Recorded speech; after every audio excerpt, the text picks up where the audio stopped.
Jasa pengiriman uang dan inkanso. Pengertian jasa pengiriman uang yaitu perpindahan dana antara rekening dari suatu bank ke cabang bank sendiri atau bank lain, baik untuk kepentingan nasabah maupun kepentingan bank itu sendiri. Jasa transfer saat ini semakin canggih. Perkembangan terkini Bank Indonesia telah menyelenggarakan Bank Indonesia Real Time Gross Settlement. Sistem ini sangat cepat dalam menangani transfer antara bank. Bank Indonesia Real Time Gross Settlement adalah sistem transfer atau clearing antara bank seketika. Nasabah yang menggunakan fasilitas ini akan dapat mentransfer dalam waktu sangat cepat, dalam hitungan menit. Namun biayanya relatif mahal dan belum semua bank menyelenggarakan sistem ini. Adapun beberapa pihak yang terlibat dalam kegiatan transfer yaitu nasabah.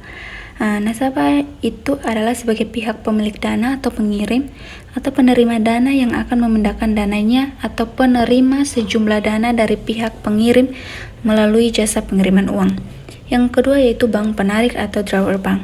Bank pelaku transfer atau bank yang menerima dana dan amanat dari nasabah untuk ditransfer kepada drawer atau bank tertarik yang kemudian diserahkan kepada penerima dana atau beneficiary. Yang ketiga yaitu bank tertarik. Bank yang menerima transfer masuk dari drawer bank untuk diteruskan dibayarkan kepada penerima. Yang berikut jenis-jenis transfer. Berdasarkan lalu lintas dananya, transfer dibedakan menjadi beberapa yaitu yang pertama transfer keluar atau outgoing transfer, yaitu pengiriman uang atas perintah nasabah atau bagian bank tertentu untuk keuntungan pihak lain pada bank lain atau cabang bank sendiri. Yang kedua transfer masuk atau incoming transfer, yaitu pengiriman uang yang diterima dari cabang lain, bank sendiri atau dari bank lain untuk keuntungan nasabah sendiri atau penerima dana pada bank sendiri. Yang C yang berikut akuntansi transfer keluar atau outgoing transfer. Transfer keluar akan dilakukan setelah seluruh setoran efektif. Setoran transfer dapat berupa setoran tunai, pendebitan rekening, koran atau giro, pencairan tabungan, deposito, warkat lain yang disetujui. Setoran-setoran yang berupa warkat akan ditagihkan atau diinkasokan atau dikliringkan terlebih dahulu. Bila seluruh dana efektif, maka transfer dilakukan. Berikut contoh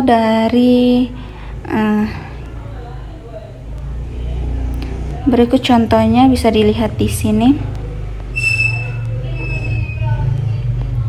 Yang kedua inkaso. Inkaso atau collection adalah jasa perbankan yang melibatkan pihak ketiga dalam rangka penyelesaian tagihan berupa warkat-warkat atau surat berharga yang tidak dapat diambil alih atau dibayarkan segera kepada si pemberi amanat untuk keuntungannya. Transaksi inkaso di sini adalah penagihan cek atau BG oleh suatu bank yang berada di suatu wilayah clearing atau kota tertentu kepada bank penerbit yang berada di wilayah clearing atau kota yang berbeda. Hal ini terjadi karena pelaku ekonomi yang melakukan transaksi tersebut merupakan nasabah bank yang berada dalam wilayah clearing atau kota yang berbeda.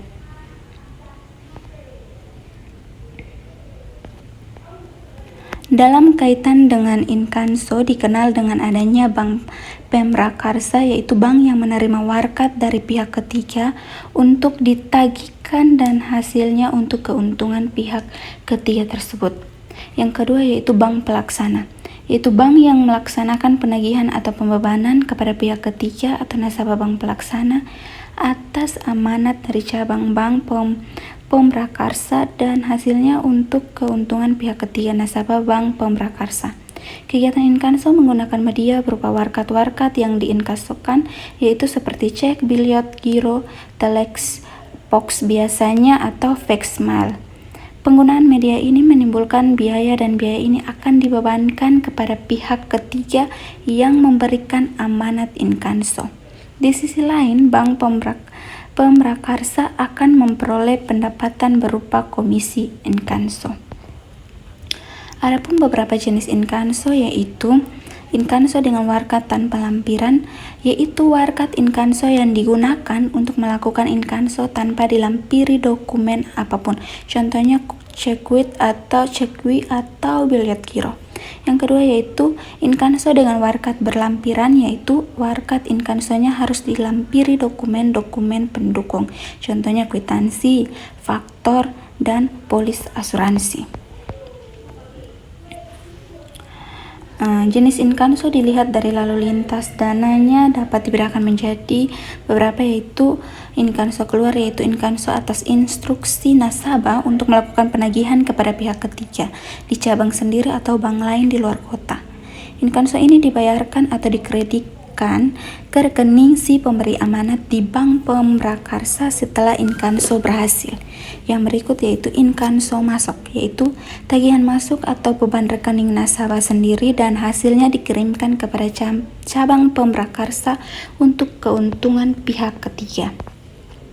Jenis inkanso dilihat dari mekanisme pelaksanaannya dapat dibedakan menjadi dua, yaitu inkanso melalui bank lain, yaitu inkanso yang dilakukan terhadap pihak ketiga nasabah bank lain di luar kota. Dalam hal ini inkanso bisa dilakukan melalui cabang bank sendiri.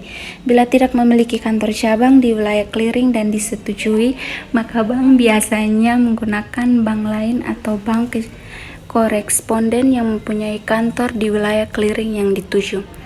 Yang kedua yaitu inkanso melalui cabang sendiri, yaitu inkanso yang dilakukan melalui cabang bank sendiri untuk pihak ketiga di luar kota pada kantor cabang bank sendiri. Inkanso keluar. Inkanso merupakan kegiatan bank yang mengandung ketidakpastian. Bank melakukan inkanso, namun tidak setiap inkanso akan memberikan hasil. Pihak tertagih kemungkinan tidak mampu membayar tagihan, sehingga bank pelaksana tidak dapat memaksa pihak tertagih untuk membayarnya. Untuk mengetahui keberhasilan inkanso diperlukan waktu untuk konfirmasi. Selama selang waktu menerima amanat untuk menagih hingga tagihan berhasil atau tidak, transaksi ini harus dibukukan dalam rekening administratif. Pencatatan pada rekening ini menggunakan ayat jurnal tunggal posisi kredit. Rekening ini akan outstanding selama tenggak waktu menunggu hasil.